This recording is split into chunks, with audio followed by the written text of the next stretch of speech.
Welcome to the Social University Podcast. We are so glad you're joining us today because we want to help business owners, entrepreneurs, and people just like you who want to build their business online. Listen, if we can do it, you can do it. So let's go. All this month, we've been talking about emails. What's the big deal with email marketing? Why it's imperative for your small business?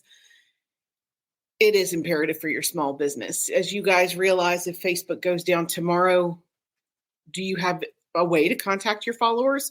If you don't have their emails, you definitely do not. So today we're going to talk about how to get your emails opened. It is an art form to write a good subject line. There are many different things related to having a good email and getting it opened, and that's what we're going to jump in and discuss today. Okay, first things first.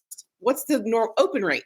What's the normal open rate? Average open rate in any industry is somewhere between 15 and 25%. 20% is pretty normal. It's actually pretty good. We have a client that has 40% on the regular. It just depends. It depends on how qualified your email list is and how consistently you're actually sending those emails, because that matters too. We do get the biggest thing I hear from our client base, pushback wise, is I don't want to overwhelm my audience. I think once a month is plenty. Once a month is not. It's not plenty. It's not. You want to touch base with your clients no less than twice a month. 4 times a month would be great. Now, that's a big ask for a lot of folks, especially if you're a small business owner and you're doing all this by yourself. Of course, we can help you with that. But one of the easiest ways to set it up is to have a template where you have to swap out specific pieces and you're not constantly reinventing the wheel. That's just the easiest way to do it. So how do you get that open rate? Well, let's look at it. First and foremost, you have to have an email provider. There are several different versions of there's a ton of different options. For beginners, 3 of the best email platforms for beginners, and I touched on this last week. One is MailChimp. It's very user-friendly. It's great for growing your list. It's got scalable pricing. The first 500 are free, and your first 1,000, it covers your first 1,000 emails, which means if you have a list of 500, you can send an email out twice a month. Sender is the next one. It's got a very generous subscriber and send limits. It's only $47 a month, but you get up to 10,000 subscribers and you can send out 120,000 emails, which is massive. It's massive. And Loops is the third one. It's great for automation if you want to set up, and you really do need to automate some of it. Like if they sign up for your email, they automatically get the download and then they get the thank you email. Really and truly automate. It's free with Loops. It's free, and that's spelled like Fruit Loops, LOOPS. It's free for up to 1,000 contacts and 2,000 email sends per month. It's got a lot of really good pre-built automated pieces. So if you're wanting to automate more, that's a good way to go. So once you have once you decide on your provider, the next thing you want to do is clean your list. Now, there are email verification tools.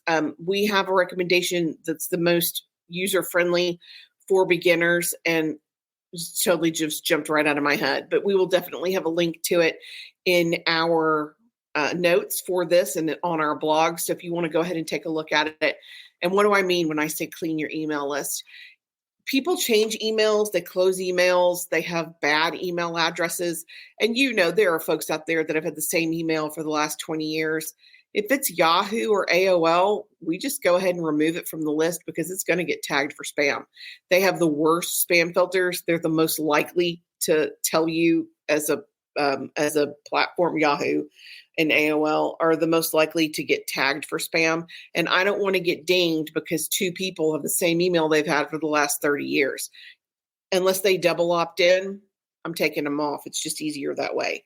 And what do I mean by double opt-in? Well, one of the best ways to grow your list is with double opt-in. Double opt-ins are like single opt-ins. It's basically when you give your permission for people to send you email. Now, can I go on LinkedIn and export the entire list of emails for all of my contacts? Yeah, but that's not super ethical, is it? It's really not. So unless you have permission, and I know you've been in that situation, you've been at a networking, you've attended a function or a webinar, and people will start sending you their email list and you didn't sign up for it. It can be irritating. It can be downright frustrating. So opt-ins prevent that. It's where you're asking your contact if it's okay to send information. So opt-in has one step, double opt-in has two steps.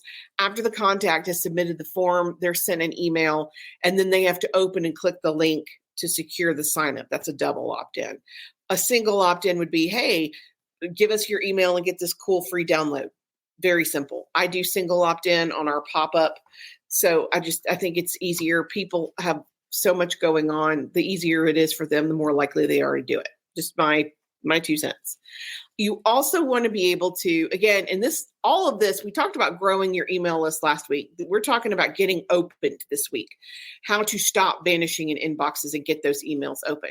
So another good idea is sending it at the right time. If you're sending your emails Sunday at 8 a.m., they are not getting opened. They're just not. So the best time is Tuesday, followed by Wednesday and Thursday. So Tuesday, Wednesday, Thursday are your best days of the week. And the best time across all industries is 10 a.m. Now, you have to test that and see what works for you, because that is just an overview. All of the different experts, all of the different email platforms, they disagree on the best time.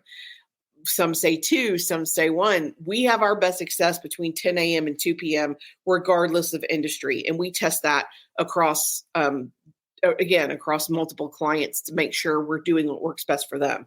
But send it at a good time. Don't send them out seriously. Emails on Saturday are just not getting seen. They're not. Okay. Sender name. 42% of subscribers will decide whether or not to open based on who it's from. So about 34% decide based on the actual subject line, which is both of those numbers are huge, and it's different for businesses, but most common practice is to use either your name or your business name. Ours say they're from Social U, because I feel like it's slightly misleading if it has my name on it, because they're from the company, and you should know that's the email. We send out our emails once a week. They go Thursday afternoons. That's the time that works for us. We send out a blog link. We send out a video, because we have so much free stuff on YouTube and so much free stuff in our blog. And then I always include a tip of the week. And periodically I'll include what we're promoting at that specific moment in time. I don't like to do a lot of promotion, because I feel like you should give more than you get. So we do a lot of giving. So make sure your emails are not from MailChimp. Make sure they're from something specific like your company or your name. Okay, the next thing is subject lines. And really and truly, subject lines is a whole art form to itself. You have people, so many people who cannot write a subject line. So just some points that you want to kind of keep in mind. Keep it short. No more than 70 characters. I will tell you that 60 on desktop, it's about 60. On a phone, on mobile, it goes down to 30. So 40 to 50 characters seems to be the sweet spot, but no more than 70 for sure. You want to make sure that you include keywords that are relevant to the subject. So if I am promoting a Botox party, the word Botox better be in that subject line, because people need to know what it's about. If I am talking about LinkedIn at a presentation, LinkedIn needs to be in the subject line so that people understand what the email is about. Make sure you use wording that your subscribers are likely to look for. You want to be clear and concise. Get to the point. Again, you don't have a whole lot of wiggle room when you're looking at 70 characters. It's smaller than you think it is. So you want to tell your folks what your email's about and get to the point quickly. Personalization and name if you can. So if you're going to personalize, it may be something simple like, hey, Laura, are you interested in Laura, Botox is for you, or Laura, Botox on sale. Again, if people respond to personalization. Urgency, any kind of wording that's last chance, limited time offer, last sale day, while supplies last, that kind of stuff, it encourages people to act, especially to open. It's okay to be creative too. I like humor, puns, unexpected elements to grab my attention. I will 100% open emails that are funny. That's my personality. I like that kind of stuff. Again, you have to work with what works for your client. Curiosity, you want to know what's on sale this week? I do. That works on me every time. Find out the discount this week. Okay, click. It's open. It's 100% going to open that thing. And emojis. Emojis increase your open rate about 25%. So nobody is too good for the emoji. Feel free to integrate that into your email so that people can see it and open. Okay, we already talked about character count. The next thing we're going to talk about is personalizing your subject lines. Again, I touched on that briefly already. A personalized subject line can instantly boost your rates by as much as 50%. So if you have a clear, concise subject line that's personalized with a keyword-rich, time-sensitive offer, you're way more likely to get opened for sure. You also want to segment your list. This involves dividing your list into smaller targeted groups, segments, based on their shared characteristics. The most common are purchase history. Like if you have an online cookbook versus a real cookbook that you have in your hand, those are two very different audiences, and they don't cross over a lot.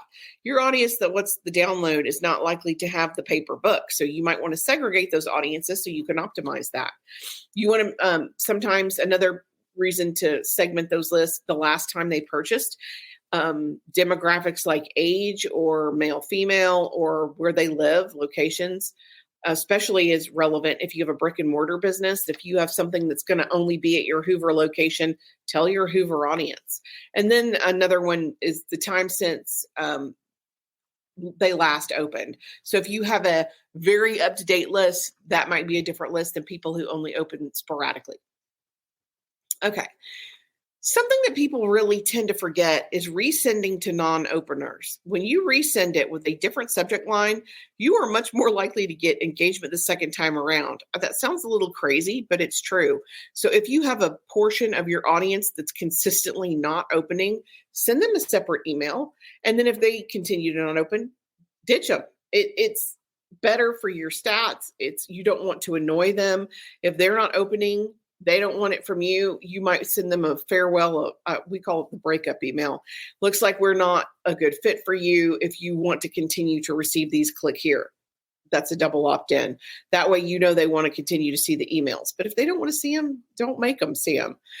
You also, and this goes without saying, you got to deliver great content. If your content's not good, no amount of polishing that subject line is going to consistently get people to open your information. The content itself has to be good stuff. You want to make sure it's optimized for mobile. If people can't, and a huge portion of people open these on their phone. If they can't see it on their phone, you're getting in your own way. Avoid spam triggers. Okay, what's a spam trigger? First and foremost, one of the easiest ways to avoid spam trigger, do not purchase or rent a list. I get this question a lot. What would it look like for us to rent a list? It would look bad. That's what it would look like. These are not qualified people who are interested in what you have to say. So unless your email is to a very niche audience, like for example, let's say you sell softball equipment and you have a list of softball coaches and softball parents from a magazine, softball magazine. Could you send them an email? Sure. But if you don't have something to offer, if you're just sending them an email to send it, don't waste your time. The open rate on a purchased or rented list is less than 3%. So the stats are terrible. And a lot of times those lists, they're rented. You can't keep those emails. It's not like you're buying them. You're not spending, and they're so expensive. You might spend $10,000 and you get to use it one time. That's not worth it to me at all. So if you're going to do that, if it's a super qualified list and it totally makes sense for your audience, offer them something they cannot resist so that you can get them to click through that email and become your email subscriber. Because until they're on your list, it's really not worth anything to you. And I've been doing this a long time, and I cannot tell you how many instances we've had where business owners are like, yeah, we rented this list from a magazine. Don't do that. They'll get tagged for spam because people will reject it. It's not a good fit. There's no click-throughs. So what did we sell? Nothing. You sold nothing. And that's something else. You don't want to sell on the first email. They don't know you. They don't know your product. It'd be like getting married on the first date. You have to have that trust factor before they're comfortable enough to give you their money. So that being said, when you rent these lists and you ask for the sale immediately, would you do it? Would you purchase something straight out of the gate? Because I know I would not. If you're going to do that and you're insistent on doing that, whatever you're going to send, that offer better be really good, because they won't click through otherwise. Just my 2 cents. Another way to wind up in spam folder is using triggers like the word clearance or discount or buy. A trick from years ago was RE, because people thought if it looked like they were responding to an email you sent, you'd be more likely to open it. Tricky. That's tricky. It's also just a giant lie. Why would you do that? Don't do that. So avoid those spam triggers so your email can stay out of spam and stay in the main body of your recipient. And I would say, as the last thing, don't make it hard to unsubscribe. People think they're doing something when they make it difficult for their followers to unsubscribe. Don't do that. If they don't want to see your information, you don't want them. You're not going to be a perfect fit for everybody, and that's okay. Focus on the people who want your content, who want to learn more, who want your information. That's who you focus on. So that being said, that is it for us today. Next week, we are going to talk about level up your email game. We're going to talk about templates and metrics and a little bit more complicated stuff next week. But yeah, let's see what we can do about getting those emails opened. Until next week, I'm Karen Taradas with Social U, and I'm here to help. Thanks. Thanks for joining us for the Social University podcast. We hope you enjoyed it. Be sure to follow us on all of our social media at Stay Social U. That's the letter U. And we will talk to you next week. Remember, you've got this.